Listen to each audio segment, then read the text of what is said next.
Hello, everyone, and welcome to the Bonus Point Rugby Show. My name is TJ Olsen, and Super Rugby Round 1 did not disappoint.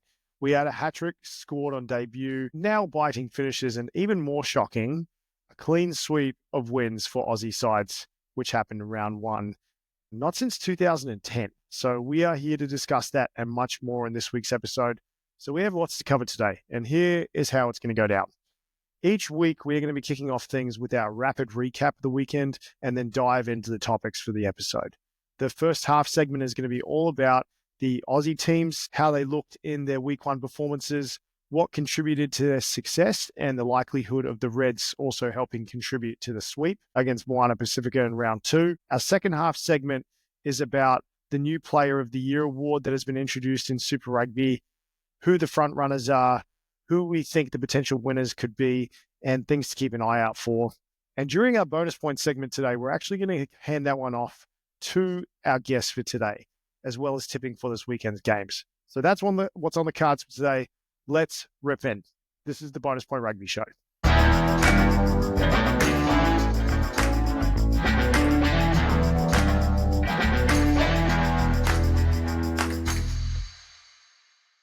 Okay, to start off each episode, we're going to be rolling through a segment we like to call Lightning Quick Recap. Little play on Lightning Quick Ball, and don't actually know if it's going to be Lightning Quick, but that's what we're going to call it anyway. So to start off, we're going to go through the tipping. So the Crusaders played the Hurricanes this weekend. Former Wallabies star James O'Connor and young scrum half Kyle Preston both made impressive debuts off the bench to help the Crusaders to a 33-25 season opening Super Rugby Pacific win. And Kyle Preston bagged a hat-trick to spark the Crusaders and now has a lot of people talking about whether he is the leading man for the 9 jersey in Christchurch. Will he outshine Noah Hotham or other players that have been so strong for the Crusaders? We'll soon see. The second match was the Waratahs versus the Highlanders, which included 10 lead changes and ended with a try being scored at the buzzer by replacement prop Amone. The biggest news headline is obviously that Joseph Suali'i made his Super Rugby debut as he was instrumental in the home team snatching a 13-12 halftime lead, and as well as a try-saving tackle on Talia. So I can't wait to see how he goes once they get back from the bye week and how the Highlanders bounce back from their game this week. The Brumbies played the Drua with 2 late tries from flanker Luke Raymer, helping the Brumbies secure a hard-fought 36-32 win over the Fijian Drua.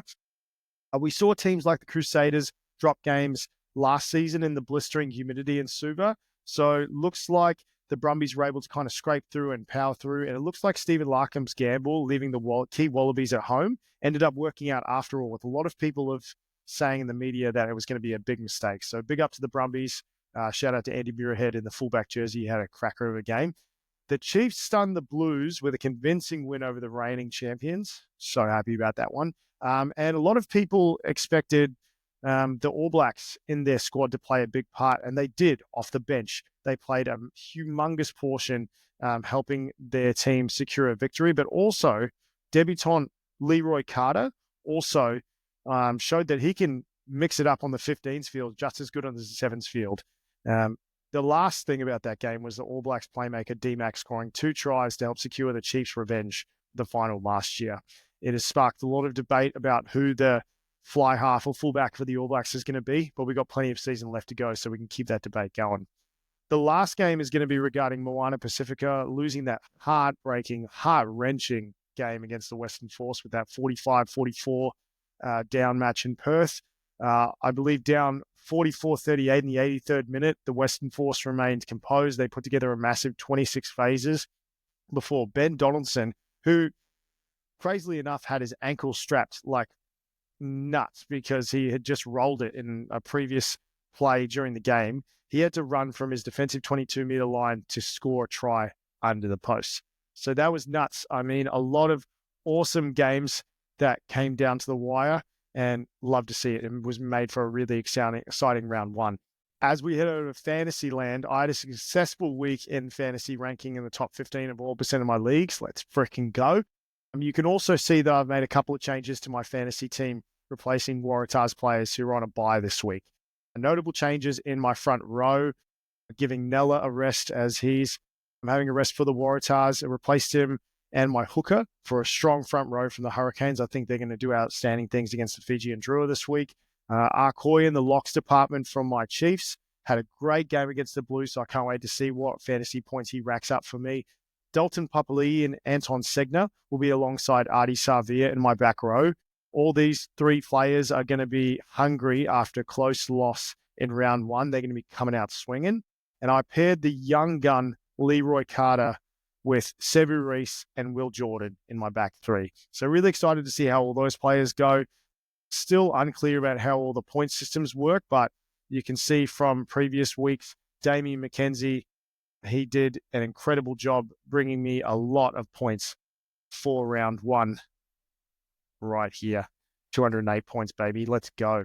All right, well, the last portion of our lightning quick recap would usually cover the Player of the Year award, but we're going to be chatting about that a little bit later in the episode with today's guest, who can't wait to chat to him about this because it has been very unexpected that all Aussie sides have come out swinging in round one and also have done a full clean sweep in round one against their international counterparts. So with that in mind, I want to bring in a close friend of the show who I've watched many Wallabies and Aussie Super Rugby games with, someone who I know is happy to see his Tars get an exciting round one win. Please welcome to the show, James Tesoriero. How's it going, James? Good to have you on the show, mate. Mate, good to be back on. It's been a while. Glad to be here. Yeah, no, can't wait. I see you decked out in the Tars gear, so I can't wait to rip it in and have a chat about all of that. But let's chat about this because the off-season alone has been a lot of movement, a lot of stories. We saw the evaporation of the Melbourne Rebels, which led to a lot of teams in Australia, like your Waratahs, the squad strengthened with international talent and some also exciting new talent with the likes of Joseph Suaalii. Was seeing three Aussie teams get a win in round one surprising to you, or was it something that you expected with all this chop and change? It's about as good as we could have hoped for. Obviously very pleasing, and kind of the sport in Australia can kind of always use a boost. And it was an important weekend for Australian rugby because there was no NRL on yet, no AFL. The Six Nations had a 1 week hiatus. So there was a bit of clean air for the Super Rugby and some decent crowds watching it live, and then 3 wins from 3 starts. So it's a really good weekend for the Aussie teams. Oh, yeah, how good. Yeah, so definitely the best way we can capitalize on that and get Super Rugby over the goal line to get some more fans engaged. But I think one thing I've been dying to ask you since we kind of organized this episode was that a variety of close matches have occurred between particularly Australian and New Zealand sides in Super Rugby. And Australian sides have always had this moniker or this story about them about not being able to finish matches out. In round one this past weekend, all 3 Australian sides were behind with a little time to spare. And somehow each team kept up the grind. They didn't drop their heads when mistakes were made, and they finished out the game. So have you noticed anything different from last season or previous seasons to contribute to this?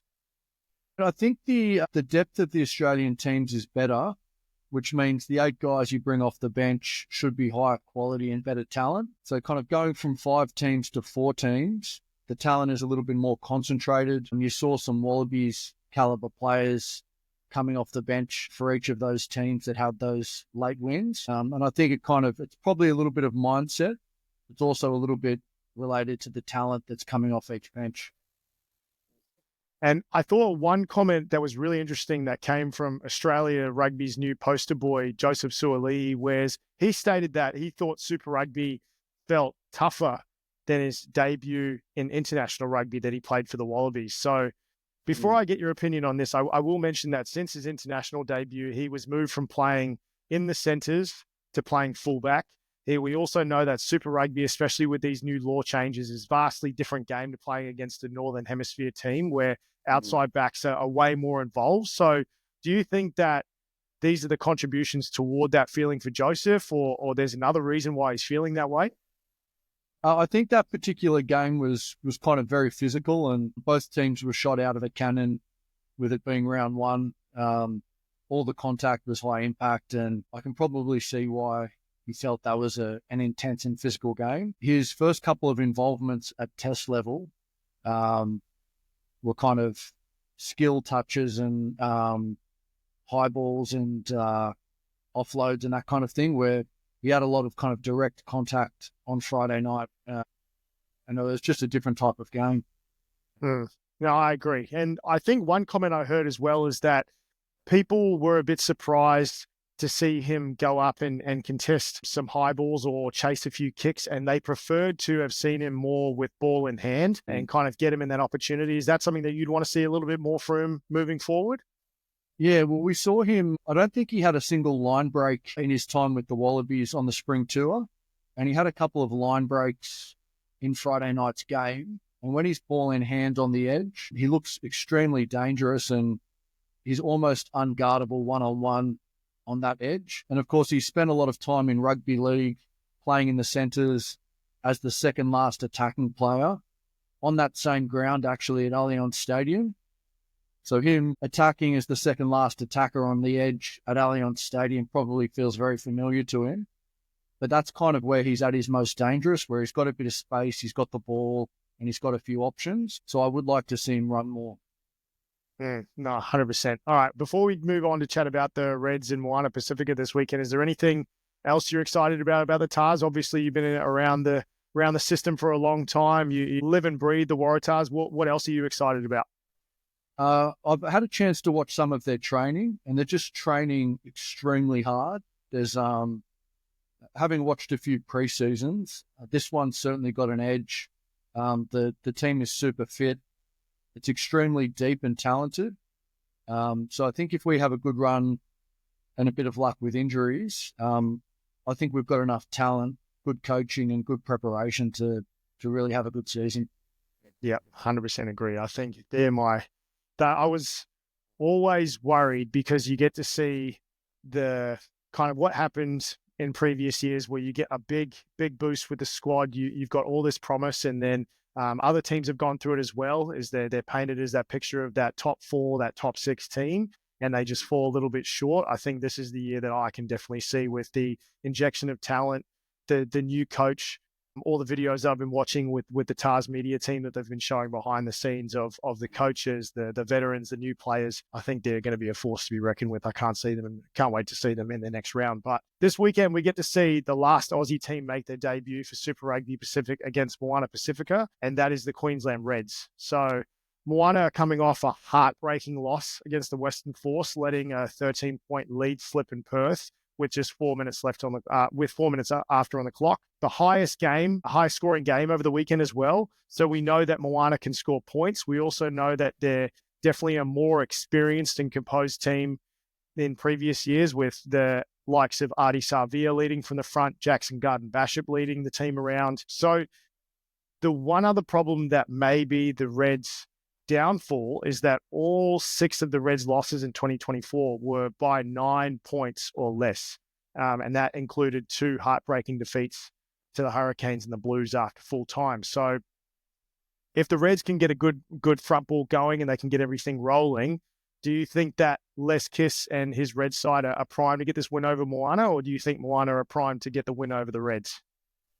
I'll start by saying Moana were vastly improved. That was a very good side that was unlucky to lose against the Force. They've got some kind of real talent on the edges. They've got some kind of test quality guys at key positions. That left winger who scored a couple of tries, I think he's a young Tongan player. Right. He looked electric. And then their scrum was dominant, like highly dominant against the Force. So all the ingredients for a good Super Rugby side are there. I think the Reds will be too strong, however. I think the Reds are about full strength. They're extremely deep and talented, and this will be their first hit out. I think they'll be intense and up for it. So I think probably the Reds will be too good. Okay. Yeah, because they had a UK tour in the preseason, won both of those games. Are there any players in particular that you're looking at with the Reds that are going to outmatch? Because I know obviously Harry Wilson was talking about, like you said, their scrums being very dominant and very strong. I think potentially their locking department could be pretty, I guess, a level up the Moana team, but I'm seeing the back row being pretty comparable. I'm seeing outside backs being pretty comparable. What position are you looking at with the Reds that give them an edge over Moana? Well, I think the Reds back row could be the best in the Super Rugby. It's got Okay. Liam Wright, Harry Wilson, and Fraser McBride. So it's actually three Wallabies captains in one back row. Oh, yeah, you're right. All of those guys have captained the Wallabies. All of them are genuine test players. And then you've got a bunch of Wallabies at lock. So kind of the back of your scrum has a lot of Wallabies talent and a lot of leadership. So I think that's where kind of games will be won or lost for the Reds.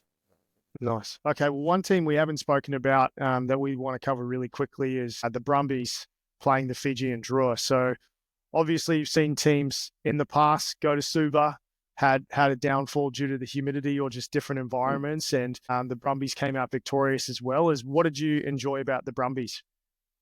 Well, to get a win, I wasn't aware of this stat, but it was the first Aussie team to ever win against the Drua in Fiji, and that's a stunning stat. I wasn't aware of that. Mm-hmm. And apparently it was 32 degrees and humid, and it felt like 40. So, and then to play anywhere in Fiji is a genuine home ground advantage. The fans are just rabid, some of the world's best rugby fans. And then the Brumbies also left some talent back in Canberra strategically. So some people thought that they were conceding that match to focus on round two. And given all of those kind of factors, to come away with the win was pretty remarkable. Yeah, looks like Stephen Larkham's plan panned out for the good. So, okay, awesome. Well, I'm excited to see the Aussie matchups this weekend for round two. Obviously, you won't be able to have an Aussie clean sweep because you've got a local derby with the Force and the Brumbies playing each other. The Reds debut, but a little bit more competition as a whole with this new award coming into something that also I want to talk about. So the Super Rugby introduced a concept called the Player of the Year Award. And here's how it works. Each week, each Super Rugby Pacific team will have their opponents, captains and head coaches of their opponents, each nominate their top three from the opposing team for that game. So both the captain and the coach will allocate 3 votes, 2 votes, and 1 vote for a player respectively. And at the end of the season, the votes will be tallied up and the competition will crown its most outstanding player for the end of the season. So this also takes a different route from other sports leagues like their NBA's MVP award, which is selected by a panel of sports writers and broadcasters and vote on the overall performance during the regular season. Super Rugby CEO Jack Measley, he spoke about the award and he said that it will serve to highlight the game's best players while also giving the fans an opportunity to connect with the competition. And while the excellence of our athletes have always been recognised by their respective national unions, there have never been a competition and team-led awards program. So before we dive into my thoughts and some of the nitty-gritty things, what is your initial thought on this award and how it's determined? Well, I love it. I love the idea that it's kind of voted on by players. And it's a little bit surprising that something across Super Rugby, across the countries, hasn't been developed already. But yeah, certainly excited to follow it, and it's a good concept. So I also really enjoy the award. I think with how the voting works, the people who are voting, it's going to be massive for this. But I think the two big things that I was concerned about, I don't really feel like it's a humongous concern for me personally, but I know that public perception is everything. I think the two things that I've worried about is the voting numbers. Because each team gets a vote each week, there could be a possibility of like a shocker team where players are getting voted. And if they potentially are the best player on their team and they're always getting 3 votes, but they may not have a performance that warrants points, that's one worry. The second potential hole I do see is the confusion for a novice fan between important game moments and flashy or big moments. So I think an example of, in this day and age, because we do have instant replay, we have commentary from social media outlets playing their part with the amount of information we have, there's a possibility a novice fan may not understand the player who's consistently cleaning rucks and creating lightning quick ball for a team setting a platform versus a guy like a Monet who had an outstanding, incredible last try that secured a victory, who may not get a vote by that captain or that coach. So I personally still believe that this is the best system for the coaches and the players to determine this. But do you have any thoughts about potential holes in the system, or do you feel like it'll all even itself out? I take your point that sometimes these awards are skewed towards the strong players on the weak sides, where the stronger teams, the kind of strong players take votes from each other and are less likely to pull away. But I certainly agree that the players voting, they're the best informed on how a game is going. And I take your point that watching the 8-minute stand highlights of a Super Rugby game doesn't necessarily give you the full picture. I know I have weekly conversations with my brother after he's watched the 8-minute highlight reel, and it's not entirely the whole. Yeah.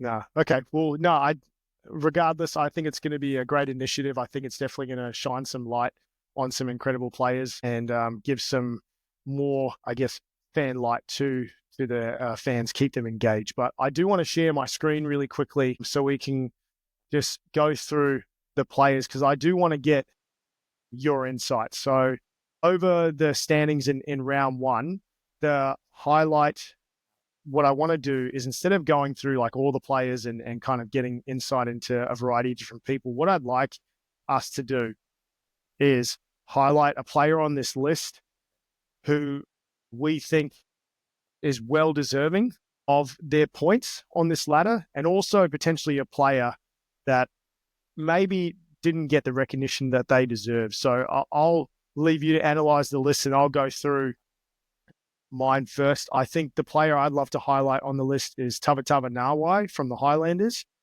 He's an absolute beast on the field, and you definitely get to see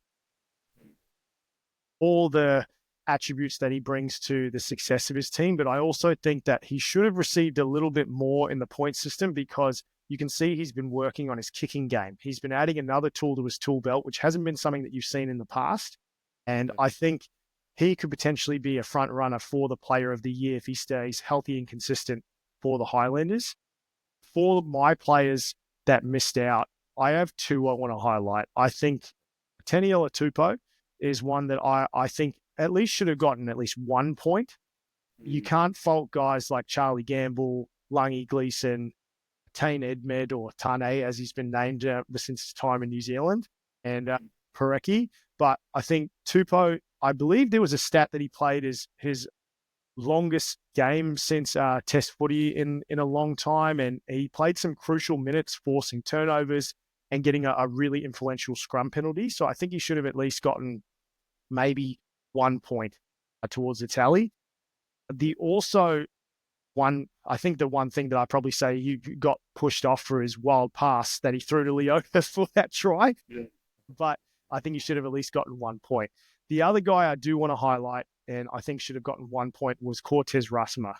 He came off the bench for the Chiefs, and sometimes the bench players that we see is something that play a very influential part in the game. We'll talk about that a little bit in our bonus points segment. But I think he had an incredible try saver that kept momentum in the Chiefs' favor, and he played a part as like a very, very stable, consistent player. I think he should have at least gotten 1 point. So for your players, who have you got as your players that you want to highlight and people that missed out? So I think the top line there, they were probably the round's very best performers in terms of Kyle Preston, 3 tries on debut. Luke Reimer was probably the difference in that match with 2 tries and 2 poachers. And Ben Donaldson scored 20 points, including the match winner, and had a perfect day off the boot. So I think big picture they've captured, and then obviously Sevilla was excellent for Moana. So I think the scoring is kind of accurate and reflects the best players across the round. The guy that I felt missed out and was unlucky was the Moana winger, whose name is Kieran Taumafalau. I hope I've got that right. He's a Tongan player who's come out of the 7th program, and he was a massive problem, kind of hard to contain, lightning quick, looked like he was going to score every time he touched it. And I'm surprised he didn't get any points. Yeah. No, I think he was great as well. I think it speaks to the product that Moana are bringing, is all these players that may not be very well known to the public, but they're getting a lot of quality minutes in Division 2 or Division 3 international sides. And yeah, I think Moana is kind of doing what Fiji have been doing as well quite consistently, is they're growing their talent internally, and they're getting a lot of weapons that they can now build around these players that they brought in that have exceptional international talent. Yeah. And a lot of these guys are playing NPC in New Zealand, and that's the case with this young winger. He's got test caps for Tonga, so he's not eligible for the All Blacks. But to find a team that can collect these players who are Super Rugby level talent and have them playing in a full-time professional environment in the Super Rugby is a really good concept. 100%. Okay, cool. Well, that's going to be it. We're going to take a quick break, and then we're going to come back for our bonus point segment, and we're going to chat all about the bench. All right, so our bonus point segment today is going to be all about the bench. I think one team that did it crucially well was Clayton McMillan's Chiefs, and we had a total of 6 All Blacks come off the bench for this particular side. So just reading off a few names here, we had Cortez Ratama, Sammy Penny-Finau, we had Anton Leonard-Brown, Amoni Narawa, and then we also had Tupou Vai as well as Aiden Ross. And you'll like this, James. Aiden Ross, an Australian-born, now New Zealand All Black. So we've got 6 All Blacks coming off the bench for the Chiefs, where the Blues, they had Angus Ta'avao, 1 All Black, and then also a lot of young, hungry talent like an Adrian Choate and also Finlay Christie. So you've got two All Blacks coming off the bench. But with the thoughts of the bench and how crucial they are in the modern day game, what are your thoughts on that? Well, I think what you're describing is kind of a trend across all over the planet, where there's a lot of thought goes into the strategy about who you start and who you bring off the bench. And more so, the players that come off the bench are not necessarily your second string guys. They're guys who kind of add some sort of advantage to the back end of the game. The Box have obviously been the kind of the leaders in this and have innovated in the way they use the bench. But I thought you saw that across round 1. I think in round 1, teams have generally got kind of fresh playing lists and are stacked with talent, so you kind of have more talent across your 23. But I thought the benches decided a lot of those games in round 1. Yeah. So you mentioned the Box as well, known for the bomb squad, where they've got things like 7-1 splits and other things like that. Do you feel like it is good to have a heavier forward split, heavier back split, or is it just comes down to opponent? Well, I think there's an advantage to having a heavier forward split, but that becomes a gamble if you lose a couple of backs to injuries or head knocks or kind of yellow cards or red cards. If you only have one back on your bench and you have a few injuries, then the 7-1 split becomes a significant gamble. But even kind of a 6-2 split where you have a half back and an outside back as the two backs on your bench, there's some advantage to that. If you can bring 6 or 7 fresh forwards off the bench in the second half, it's kind of hard to counter. No, wholeheartedly agree. Okay, perfect. Well, that's our bonus point segment for today. I think the bench and the things that it's going to play, we're going to see a lot of interesting combinations coming in the works moving forward this season. But one point I haven't spoken to you about that I did want to think about and chat to you a little bit about is the influence of the streaker that came in during the Chiefs and the Blues game. I want to get your thoughts about this because there are a couple of players that did state that they thought that they were legit players that have just dropped their kit and then just go out to distract and take away from the Chiefs' momentum. So what are your thoughts about the streakers, and do you anticipate a lot of them coming out this season? Well, it's been a big off-season for the streakers as well, and some of the guys have some very good footwork and good acceleration, and they were hard to handle for the security.